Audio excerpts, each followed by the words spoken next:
રાજકોટ શહેરના પ્રદ્યુમનનગર police station વિસ્તારમાં તંત્રનું bulldozer ફર્યું છે।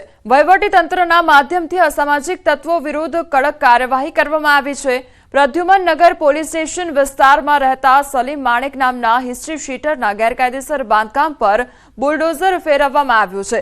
સલીમ માણેક વિરુદ્ધ રાજકોટ શહેરના અલગ અલગ પોલીસ સ્ટેશનમાં કુલ 10 જેટલા ગુના નોંધાઈ ચૂક્યા છે, જેમાં ગેરકાયદેસર હથિયાર, પ્રોહિબિશન, મારામારી સહિતના ગુના સામેલ છે।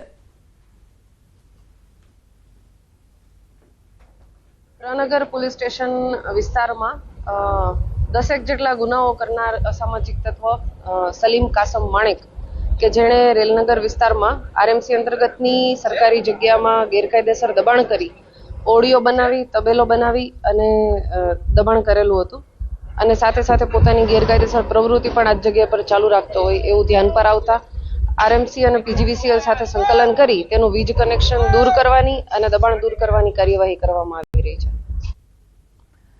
તો દ્વારકા જિલ્લામાં ફરી ચાલુ છે તંત્રનું બુલડોઝર। ખંભાળિયામાં સરકારી જગ્યા પરના દબાણ દૂર કરવામાં આવ્યા છે।